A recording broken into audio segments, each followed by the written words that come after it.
आज हम बहुत मज़ेदार और आसान सी रेसिपी यानी पराठे बनाने जा रहे हैं। कीमे के पराठे बनाएंगे। बहुत ही ज़बरदस्त और आसान सी रेसिपी है। इस पराठे बनाने के लिए हमने ये कीमा ले लिया है।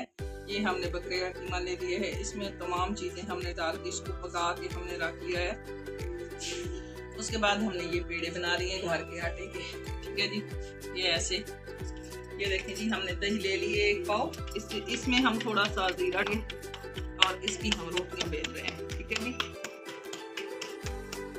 बहुत ही जबरदस्त और आसान।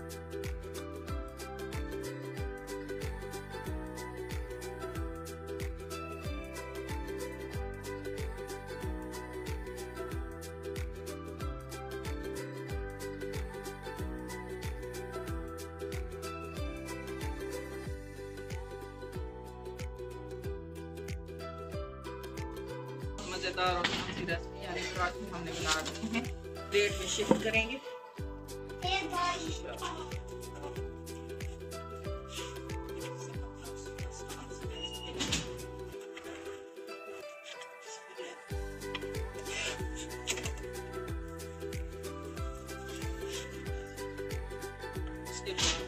इसके साथ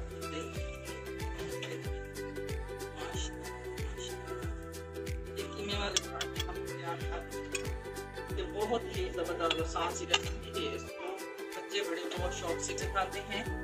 ये हमने बहुत जबरदस्त आसान सी रेसिपी है।